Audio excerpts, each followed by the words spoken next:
이 거룩한 주일에 하나님께서 우리에게 허락하신 말씀은 사도행전 2장 42절에서 47절 말씀입니다. 그들이 사도의 가르침을 받아 서로 교제하고 떡을 떼며 오로지 기도하기를 힘쓰니라. 사람마다 두려워하는데 사도들로 말미암아 기사와 표적이 많이 나타나니 믿는 사람이 다 함께 있어 모든 물건을 서로 통용하고 또 재산과 소유를 팔아 각 사람의 필요를 따라 나눠주며 날마다 마음을 같이하여 성전에 모이기를 힘쓰고 집에서 떡을 떼며 기쁨과 순전한 마음으로 음식을 먹고 하나님을 찬미하며 또 온 백성에게 칭송을 받으니 주께서 구원받는 사람을 날마다 더하게 하시니라. 아멘.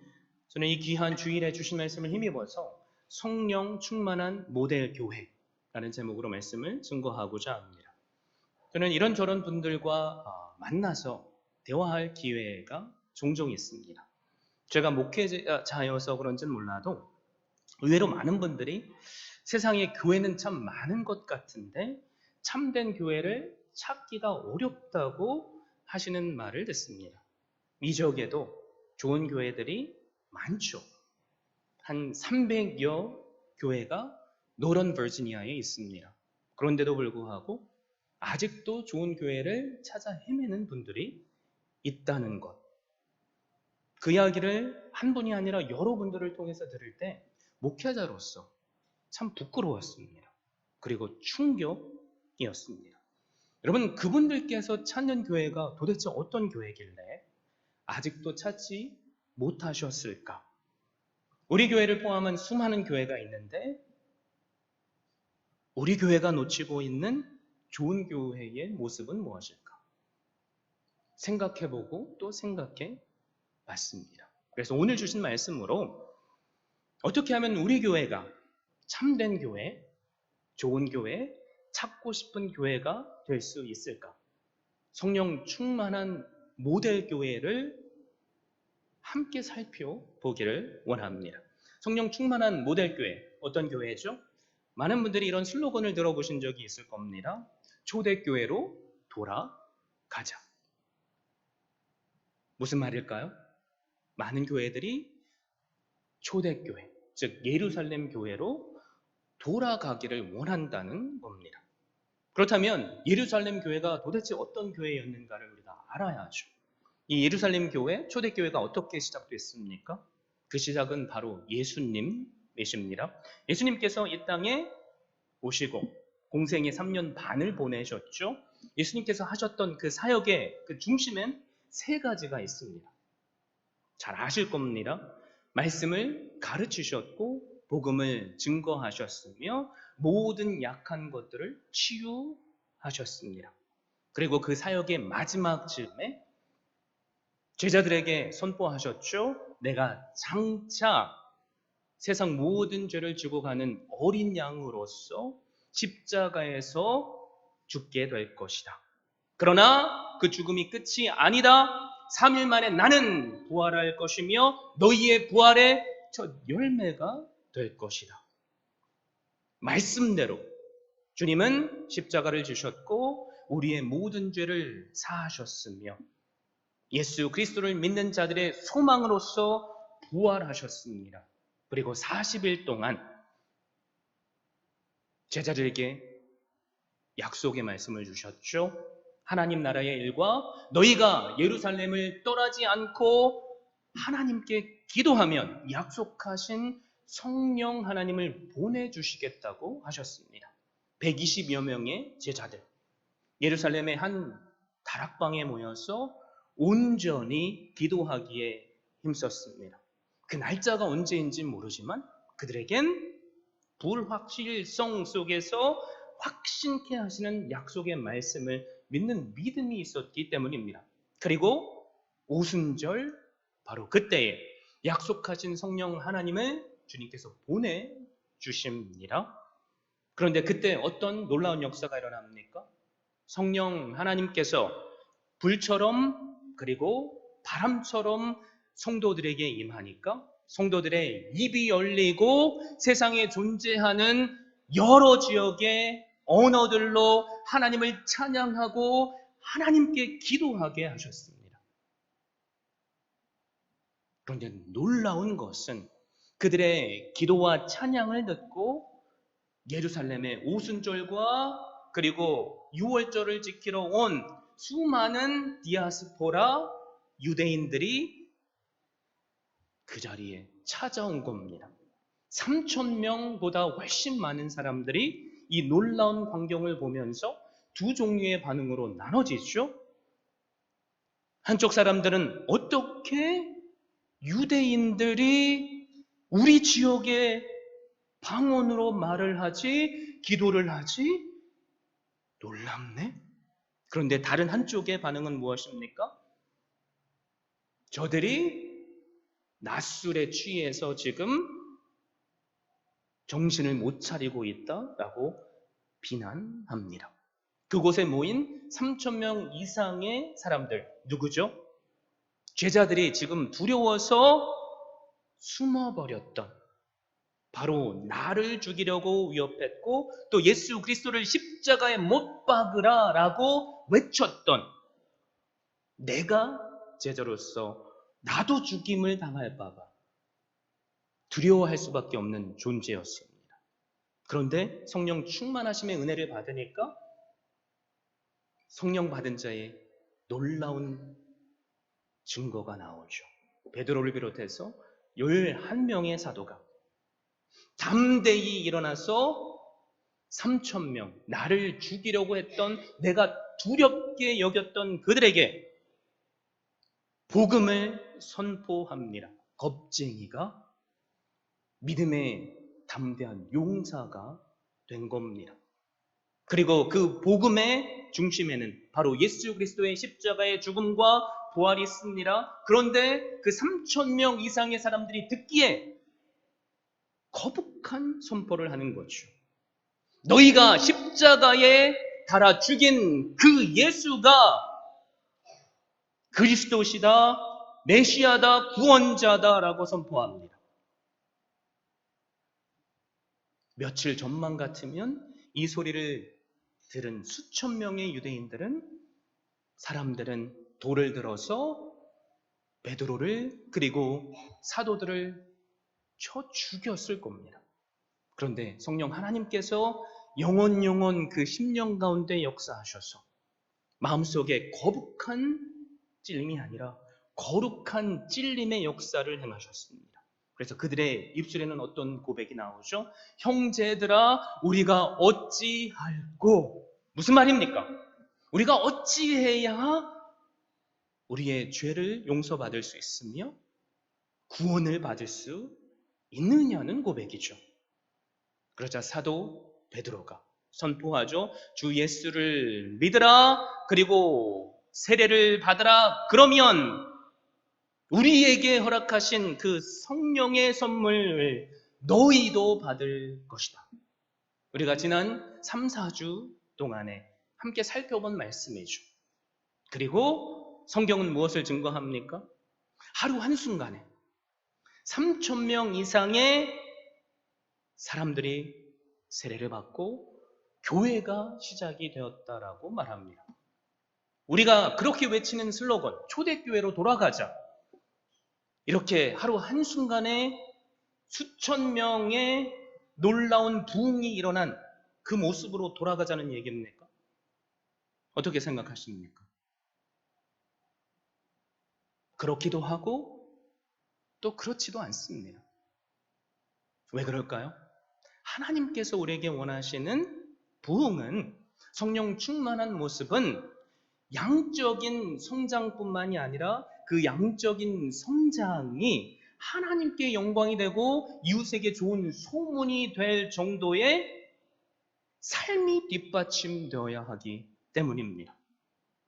그래서 초대교회로 돌아가자라고 말하면 우리는 과연 이 초대교회가 어떤 일을 했으며 사역을 했는지 분명히 알아야만 합니다. 먼저 4가지를 말씀드립니다. 바로 42절의 말씀하는 거죠. 양육, 교제, 예배, 기도. 다시 말씀드립니다. 양육, 교제, 예배, 기도.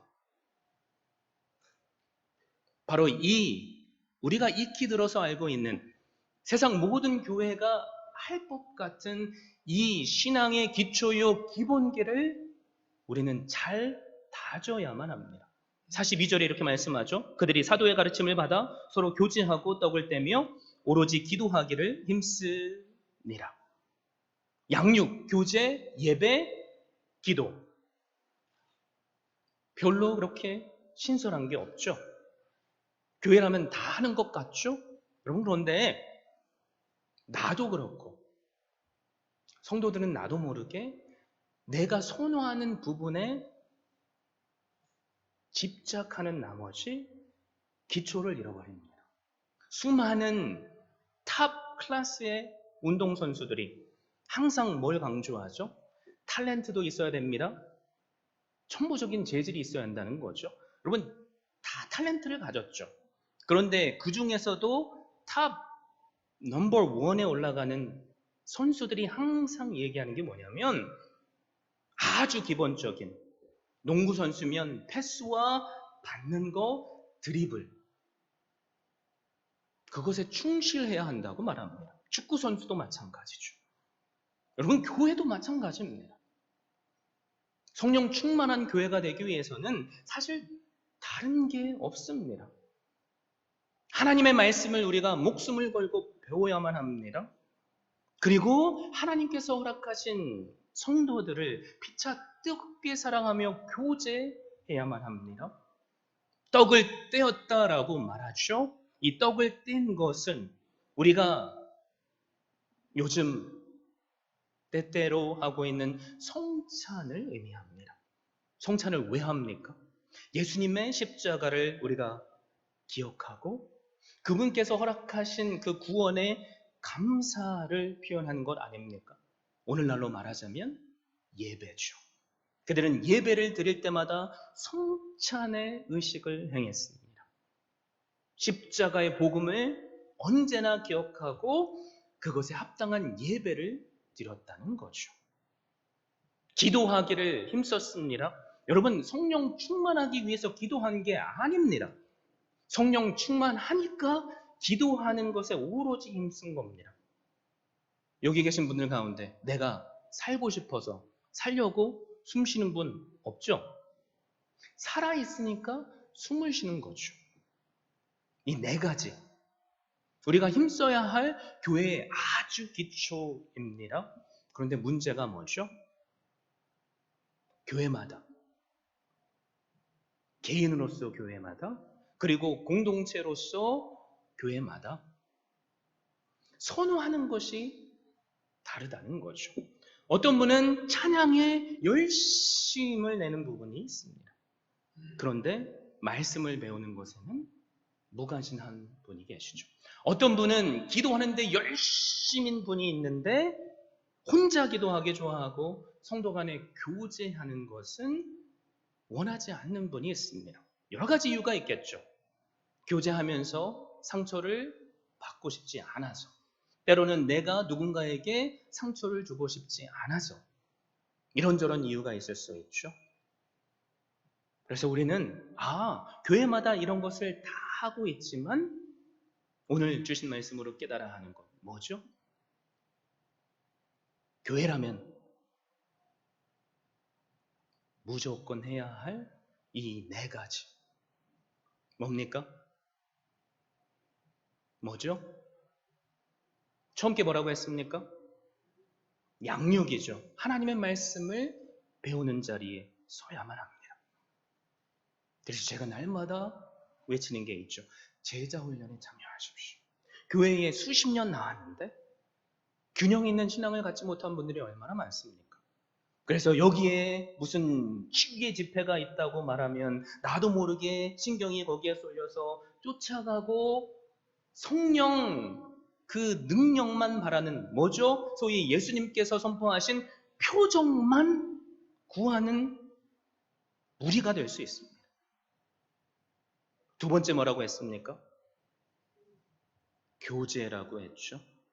나는 예수님은 좋은데 예배의 자리는 좋은데 목장 모임이나 친교의 자리는 참여하지 않기를 원하는 분들이 있습니다. 왜 그럴까요? 누구누구한테 상처받기 싫어서겠죠? 그리고 누군가에게 상처를 주고 싶지 않아야겠죠?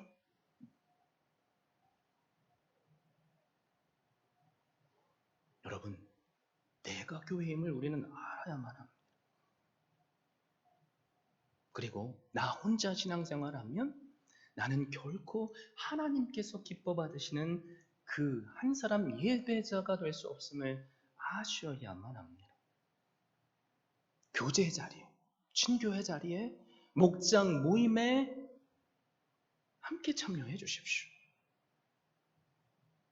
그래서 믿음의 가족처럼 우리가 사랑하는 것이 아니라 가족으로서 서로 피차 뜨겁게 사랑할 수 있기를 바랍니다. 세 번째, 뭐라고 했습니까? 예배. 예배 자리는 목숨을 걸고 막 나오는데 그 삶의 열매가 나타나지 않는 분들이 있죠. 목회자도 마찬가지입니다. 삶의 현장에 나가서 제가 목사인데요 말하지 않으면 목사라고요? 다시 뭐라고요? 그럴 법한 내가 믿는 예수님과 신앙과 동떨어지게 사는 분들이 있습니다. 어떻게 교인이 그럴 수 있지라며 생각하게 만드는 사람들이 있다는 거죠. 마지막 네 번째, 뭐라고 했습니까? 기도라고 했습니다. 예배 자리에 있는데 기도의 자리에 서지 않는 분들. 영혼의 호흡이라고 말하는데 그 호흡을 나 혼자는 못해서 주일 예배 때마다 하나님께서 공급하시는 인공호흡기 끼는 것처럼 그렇게 사는 분들이 있습니다. 그러니까 내 삶에 뭐가 안 나타나죠? 성령 하나님께서 함께 하시는 표적들이 나타나지 않는 거죠. 자, 이 시간 여러분께 권면드립니다. 나는 어느 쪽에 치우쳐져 있는가? 우리가 속한 교단의 많은 교회들, 부끄럽지만 너무 말씀에만 치우쳐져 있습니다. 말씀을 지키려고만 하다 보니까 하나님께서 우리에게 주신 그 말씀의 참 정신을 잃어버리는 거죠.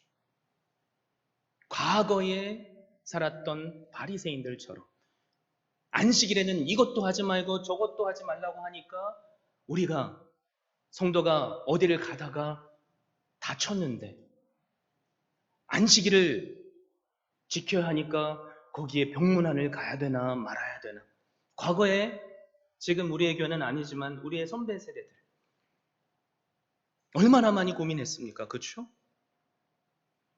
주일날 교회 청소하는 것도 이게 일이냐 아니냐를 따지면서 교회에서 이런저런 말들이 나옵니다. 뭐를 잃어버렸죠? 하나님을 사랑하고 내 이웃을 내 몸과 같이 사랑하는 그 정신을 잃어버린 거죠. 혹시 우리 가운데 이렇게 치우쳐 계신 분이 있습니까?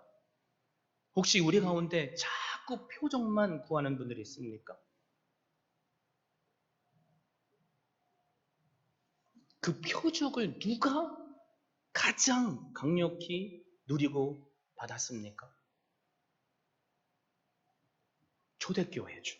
그런데 놀라지 마십시오. 120여 명이 성령 충만하심의 은혜를 받았는데 그들에게 나타나는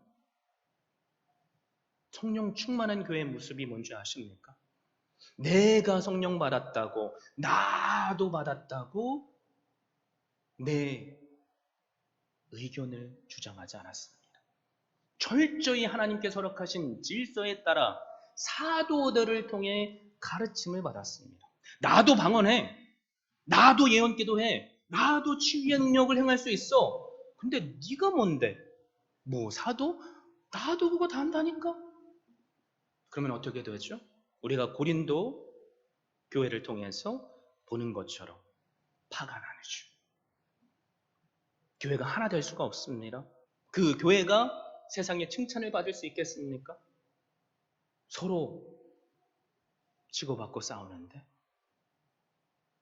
하나님께서 허락하신 질서 안에서 우리는 그래서 말씀을 배우는데 목숨을 걸어야만 합니다. 그리고 함께 그 말씀을 배웠으니 그 말씀을 실천하는데 목숨을 걸어야만 합니다. 누구에게요? 나와 함께 있는 형제 자매에게. 사실 나와 함께 있는 형제 자매 사랑하는 거, 원수 사랑하는 것보다 더 어려운 거 아십니까? 나랑 상관없는 저 제3세계의 사람들, 그들이 뭐 선교의 헌금이 필요하다 그러면 우리는 선뜻 선심 쓰듯이 할 수 있죠. 그런데 내가 꼴도 보기 싫은, 자꾸 눈에 거슬리는 내 교회 안의 형제, 말만 하면 나한테 부정적인 말을 하고 도대체 왜 저런지 모르겠는 그 형제 자매를 사랑하는 것, 여러분 그게 제일 어렵습니다. 그래서 그 시작은 어디여야 되죠? 바로 내 가족이어야 되고 내가 속한 공동체여야만 합니다.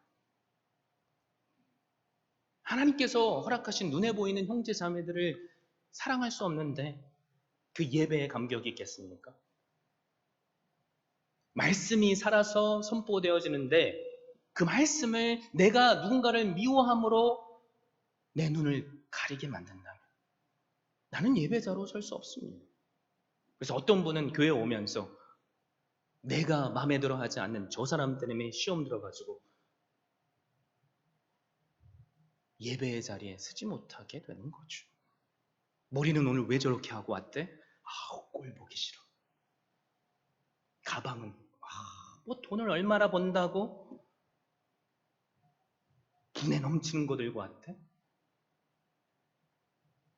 그러면서 막 나의 얼굴은 은혜 받은 것처럼 하나님을 찬양하고 목소리를 누구보다도 크게 내면서 기도하면 그거 하나님께서 받으시겠습니까?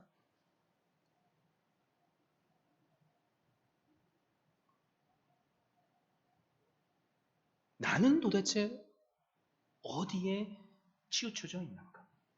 신앙의 기본기, 이 네 가지를 우리가 균형 있게 세우지 못하면 우리는 그 누구에게도 롤 모델 교회가 될 수 없습니다. 공동체로서의 교회만 얘기하는 게 아니죠. 성도 한 사람으로서의 교회. 저희 이 시간 사랑을 담아서 여러분께 권면드리고 싶은 게 있다면 말씀을 배우는 자리, 내가 가장 먼저 설 수 있기를 바랍니다. 찬양의 자리,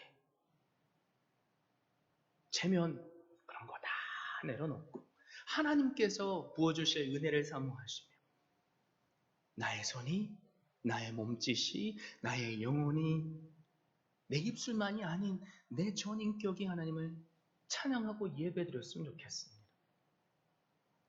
그리고 나에게 주신 그 말씀의 은혜 때문에 내 옆에 사랑할 수 없어 보일 내 믿음의 형제 자매를 뜨겁게 사랑했으면 좋겠습니다. 뜬구름 잡는 기도가 아니라 내 현실의 문제와 내 가족과 내 교회 공동체를 위해서 눈물로 기도하셔서 그 기도가 날마다 응답되어지기를 바랍니다. 여러분, 그런데 우리가 그런 삶을 살면 성령 충만한 교회의 모습이 어떻게 해요? 저절로 드러납니다. 43절 이렇게 말씀하죠. 사람마다 두려워하는데 사도들로 말미암아 기사와 표적이 많이 나타나니. 두 가지가 일어나죠. 첫 번째, 세상이 교회된 우리를 보고 두려워하는 역사가 일어납니다. 두 번째, 교회를 통해서 기적과 이적이 일어나는 역사가 일어납니다. 어떻게 세상이 우리를 보고 두려워할 수 있을까요? 여러분 고민해 보셨습니까? 주대교회 하나님께서 이 자리에 십자가의 피로 세워주셨죠. 세상 사람들의 눈에 비친 우리 교회의 모습, 여러분 어떤 모습일까요? 생각해 보셨습니까? 아니, 그것은 둘째치고 여러분들께서 보시는 주은혜 교회의 모습, 나의 자화상이겠죠?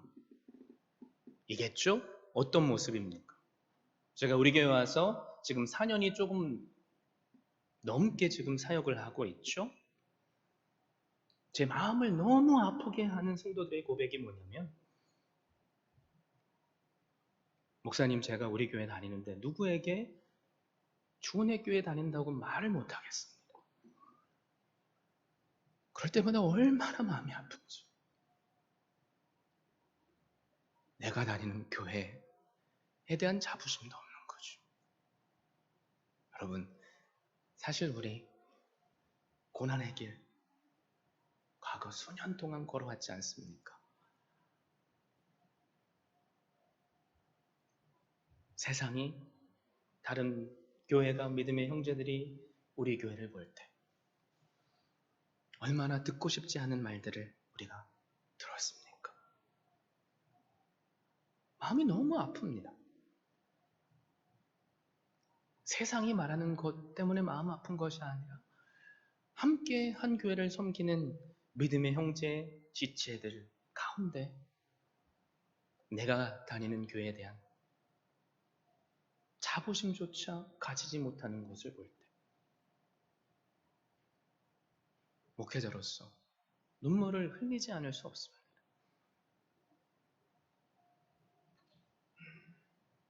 여러분, 그런데 하나님께서 저의 눈물을 요즘은 기쁨으로 바꿔주셨습니다. 왜 그럴까요? 제 눈에 비친 여러분들의 모습이 하나님의 말씀 안에서 어제와는 다른 변화된 모습으로 살기를 최선을 다하는 것이 보여지기 때문입니다. 어제까지의 우리의 삶, 사실 오늘을 사는 우리에게는 상관이 없죠. 왜요? 어제의 나는 이미 죽었습니다. 어제로 돌아갈 수 없기 때문이죠. 그래서 오늘 우리가 해야 할 건 무엇입니까? 어제보다 조금이라도 변화된 삶, 그 삶을 사는 거죠. 여러분, 세상이, 아니 내 믿지 않는 가족이, 친구가 어떨 때 우리를 다르게 보죠? 전에는 매일 부정적인 말만 했는데 갑자기 얼굴에 미소가 막 띄고 믿음의 말을 한다면, 긍정적인 말들을 한다면 대뜸 우리 귀에 이렇게 들리죠. 야, 너 좀 요즘 뭔가 달라진 것 같아. 이게 시작입니다. 그러면 내 가족이, 내 이웃이, 내 만나는 사람들이 내 안에서 살아서 역사하시는 하나님을 보기에 하나님을 경외하게 된다는 거죠. 우리 한 사람 한 사람이 세상을 두렵게 만드는 뭐요? 어제보다 조금이라도 변화된, 야, 나 너 다르게 봤어. 야, 이런 말을 듣는 우리 모두가 되기를 바랍니다. 또 43절 하반절에 사도들로 말미암아 기사와 표적이 많이 나타났다라고 말씀하죠. 기적과 표적이 나타나는 교회. 그게 성령 하나님께서 우리와 함께 하실 때 우리에게 부어주시는 권능의 역사죠. 여러분, 그런데 오늘날 수많은 교회가 기적과 이적은 이미 끊겼다라고 말하는 교회들이 많습니다. 어떻게 생각하십니까? 기적과 이적이 끊겼습니까? 지금 내가 그 기적과 이적을 행하지 못한다고 끊겼다고 우리는 말할 수 있습니까? 만약에 우리가 그렇게 말한다면 우리는 믿는다고 고백하지만 성경 하나님의 말씀을 사탄이 되어서 부정하는 거죠. 가장 큰 기적이 뭐죠? 놀라지 마십시오. 여러분 한 분 한 분입니다. 과거 죄로 죽었던 우리, 혹시 우리 가운데 진짜 어렵게 험난한 인생길을 돌고 도시다가 인생의 늦자락에 주님을 영접하신 분 계십니까?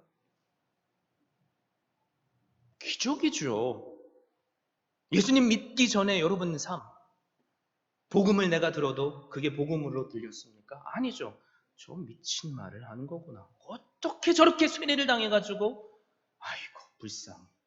그럴 시간, 그럴 돈 있으면 내가 밥 한 번 더 먹고 한 번 더 놀러 가겠다. 그런데 신기하죠. 그렇게 말하던 내가 지금 이 예배 자리에 있습니다. 그러면 그게 기적이죠. 영으로 죽었던 내가 십자가의 복음을 듣고 내 마음으로 깨닫게 하시는 성령의 권능으로 죽었던 영혼이 다시 살아났다면 그게 기적 아닙니까?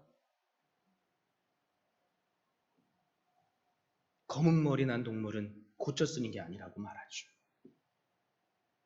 사람은 고쳐 쓰는 게 아니다. 그런데 신기하게 어제와 비교해서 내 삶이 조금이라도 주님을 믿는 것 때문에 변화됐다면 여러분 그거 기적 아닙니까? 더 큰 기적 무엇을 우리가 하나님께 구하겠습니까? 여러분 그런데 우리가 이 기적을 믿는다면 하나님은 우리가 자녀로서 하나님께 기도하는 것을 응답하십니다.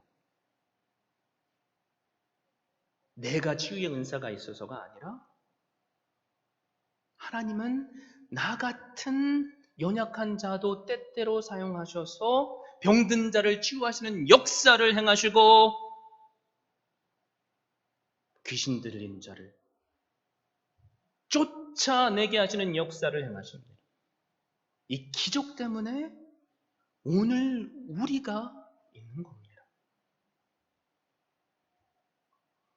저는 가장 먼저 어제보다 변화된 나를 만드시는 기적을 나 한 사람부터 누리기를 바랍니다. 그리고 하나님의 말씀대로 순종할 때 나도 놀랄 수밖에 없는 아니 하나님께서 마음 주셔서 내 생각으로는 절대 하나님을 믿을 것 같지 않던 저 사람에게 복음을 전했을 뿐인데 마치 요나처럼 말이죠. 니느웨라는 곳을 3일 길인데 하루 동안 거슬러 올라가며 믿어! 안 믿으면 니네 심판받는다니까? 이야, 그 요나마저도 사용하신 하나님께서 나의 간증을 사용하셔서 믿지 않을 것 같던 그 영혼이 주님 앞에 돌아온다면 놀랄 놀자죠. 그 놀라운 일들을 내가 먼저 경험했으면 좋겠습니다. 그리고 하나님께서 성령 충만한 교회, 어떤 교회입니까? 양육, 가르침 받기를 사모하는 교회, 그리고 교제, 성도 간의 피자, 뜨겁게 사랑하는 교회, 예배, 날마다 십자가의 복음을 기억하는 그 예배, 그리고 믿음으로 기도에 힘쓰는 교회, 그 교회에게 허락하시는 하나님의 놀라운 은혜가 뭡니까? 세상이 나를 두려워한다라고 했죠. 그리고 표적이 일어난다고 했습니다. 근데 더 놀라운 것은 가치 있는 일에 교회를 헌신하게 하신다는 겁니다. 44절, 45절, 46절 이렇게 말씀하죠. 믿는 사람이 다 함께 있어 모든 물건을 서로 통용하고 또 재산과 소유를 팔아 각 사람의 필요를 따라 나눠주며 날마다 마음을 같이하여 성전에 모이기를 힘쓰고 집에서 떡을 떼며 기쁨과 순전한 마음으로 음식을 먹고. 우리는 때때로 초대교회로 돌아가자고 말하는 목회자의 말들을 듣고 우리도 이런 삶을 살아야 된다. 네 것이 내 것이 아니고 내 것도 네 것이 아닌 서로 통용하는 삶. 사랑으로 공산주의자가 되라는 그런 말을 듣게 되죠. 여러분 그런데 오해하지 마십시오. 이 말은 우리가 예수님을 믿으면 내 모든 것들을 팔아서 교회에 바치고 함께 공동체 생활하라는 말이 아닙니다. 초대교회의 그 시대에 나타난 특징이었을 뿐입니다. 그 위에 개척된 고린도나 빌립보나 여러 골로새 교회들을 보십시오. 그 어느 것 하나도 자기가 가진 것을 다 팔아서 교회에다가 다 맡기고 함께 공동체 생활을 했다고 말하지 않습니다. 자, 그렇다면 왜 오직 초대교회만 그렇게 하고 있습니까? 그 이유가 뭐죠? 지금 오순절 그 절기를 지키기 위해서 디아스포라 유대인들, 세계 각지에서 예루살렘으로 모여왔습니다. 그리고 그들이 예수 그리스도를 십자가에 못 박아 죽게 했죠. 그런데 베드로가 담대히 전한 하나님의 말씀을 그들이 듣고 이제 교회로서 첫 걸음을 내렸습니다. 그들이 이제는 자기의 집으로 돌아가야 하는데 아직은 돌아가면 안 되기 때문에 지금 예루살렘에 터를 잡고 살고 있는 유대인들 집에서 함께 거하며 서로가 서로 것을 나눠주고 통용하는 그 놀라운 일들이 일어난 거죠. 이유가 무엇입니까? 하나님의 말씀을 그들이 철저하게 배워야 하기 때문입니다. 공동체로서 어떻게 교회를 세워나가는지 그들이 배워야 하기 때문입니다. 그리고 예배는 어떻게 드려야 하는지, 십자가의 복음의 은혜를 확실히 깨달아야 했기 때문입니다. 그리고 함께 피차 뜨겁게 기도할 때 하나님께서 부어주시는 능력을 그들이 앞으로 흩어진 내 삶을 허락하시는 내 터전에서 누려야 하기 때문입니다. 처음에는 여관이나 그리고 친척집에 머물렀겠죠. 가지고 온 여비가 다 떨어졌을 겁니다. 그러니까 먼저 믿은 예루살렘의 성도들이 그들을 초청해서 자기 집에 머물며 내 것을 가치 있는 일에, 어떤 일이죠? 내 집에 머물고 있는 형제들에게 팔아서 함께 통용하게 하는 은혜의 삶을 살았다는 거죠. 오늘날에도 우리 구제의 사역을 감당해야 합니다. 그런데 하나님의 말씀을 우리가 제대로 배우지 않으면 우리는 한쪽으로 치우쳐져서 이단에 빠질 수밖에 없습니다. 얼마나 많은 사람들이 이단에 빠져서 내 가족을 포기하고 내 재물을 다 팔아서 남편도 모르게 남편이 아내를 사랑해서 아내 이름으로 아파트를 수억짜리 사줬더니 그거를 홀라당 팔아서 이단에게 넘기는 그런 말도 안 되는 일들이 일어나는 거죠. 오늘 사는 우리에게 하나님께서 허락하신 것이 무엇입니까? 하나님께서 허락하신 물질이든 내 시간이든 그 때때로 맞는 가치 있는 일을 행하게 하셨다는 거죠. 여러분, 그 가치 있는 일을 행하는 것, 함께 모여서 떡을 떼고 또 교제하는 것, 아무나 할 수 있는 게 아니죠. 그래서 우리에게 또 하나님께서 허락하시는 것이 무엇입니까? 기쁨입니다. 교회에서 식사당번을 하고 또 이런저런 일들을 할 때 기쁨 없이 하면 얼마나 괴롭습니까? 내가 내 돈 쓰면서 교회를 섬기는데 때때로 내 귀에 들리는 말이 밥이 지네, 맛이 없네, 그런 얘기를 들으면 막 그냥 화가 나가지고 그냥 숟가락 던지고 막 나가고 싶죠? 여러분, 그런데 하나님께서 나에게 부어주시는 그 기쁨이 내 삶 가운데 충만하면, 성령 충만하심의 은혜가 있으면 누군가의 말이 나한테 상처가 되지 않죠. 이런 말을 해도 뭐 오케이, 저런 말을 해도 오케이. 예를 들면 이런 거죠. 오늘 내가 무슨 일이 있어서 바쁘게 교회를 와서 잘 차려입지 못하고 왔는데 누군가가 옷을 그렇게 입고 왔어요 라고 얘기하면 상처를 받겠지만, 그런데 그 사람이 뱅크 어카운트에 수천만 불, 엊그저께 로또 1등 딱 됐으면 그게 무슨 상관이에요? 뭐 내가 굳이 내가 오늘 이렇고 요래서 이렇게밖에 못 입고 왔어요 라고 말할 필요가 있습니까? 아니죠. 내가 믿는 빵빵한 뱅크 어카운트, 그것 때문에 별로 신경이 쓰여지지 않습니다. 성령 충만한 교회의 모습 뭘까요? 하나님께서 이런 기쁨을 허락하신다는 거죠. 그 기쁨이 우리 안에 있으면 좋겠습니다. 예배드리는 가운데 고난마저도 이기게 하시는 기쁨, 그 기쁨이 우리 안에 있으면 좋겠습니다. 그러면 어떤 일이 벌어지죠? 어떤 일이 벌어집니까? 하나님께서 놀라운 은혜를 더해 주십니다. 47절에 이렇게 말씀하죠. 하나님을 찬미하며 또 온 백성에게 칭송을 받으니 주께서 구원받는 사람을 날마다 더하게 하시니라.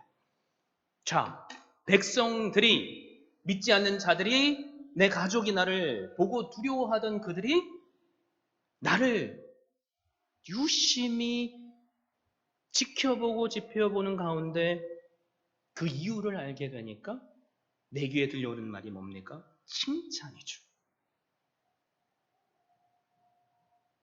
우리가 왜 칭찬을 듣지 못합니까? 인내하지 못해서 그렇죠. 그러니까 밥이 지네 뭐네 하면 숟가락 딱 내려놓고 뛰쳐나가니까 비판을 듣지만 그래도 그때 인내하고 또 내게 허락하시는 기쁨으로 섬기는 자리를 더 서면 결국에는 밥이 지네 마네 하는 그 영혼들을 통해서 하나님은 우리의 귀에 칭찬을 듣게 하십니다. 그리고 더 놀라운 것, 성령 충만한 교회의 특징, 우리가 날마다 꿈꾸는 거죠. 하나님께서 날마다 믿는 자들을 더해 주십니다. 자, 전도는 내가 하는 게 아닙니다. 하나님께서 믿는 자들을 더해 주셔야 한다는 거죠. 어떨 때? 성령 충만한 교회로서 그 증거를 보이는 교회가 될 수 있습니까? 신앙의 기본기에 충실할 때. 양육, 교제, 예배, 그리고 기도. 그럴 때 하나님은 세상에 사는 사람들로 우리를 두렵게 만들어 주시고 우리를 통해서 기적과 이적을 행하시며 우리가 가치 있는 일에 내 재물과 내 시간을 헌신한다고 할지라도 넘치는 기쁨으로 허락하시고 그것을 통해서 우리의 귀에 들리는 말이 전에는 비판이었을지라도 오늘은 칭찬이 되게 하시는 은혜, 그리고 빈자리를 채워주시는 그 은혜를 허락하십니다. 사랑하는 성도 여러분, 다른 교회 우리가 뭐라고 할 필요가 없죠. 한 영혼 먼저 교회된 나부터 이런 성령 충만한 교회 롤 모델이 되면 좋겠습니다. 그래서 오늘 주신 말씀처럼 믿는 자들을 더하시며 그 가운데 기쁨으로 모든 일들을 행하게 하시는 놀라운 하나님의 은혜를 누리시는 한 분 한 분 되시기를 예수 그리스도의 이름으로 축원드립니다.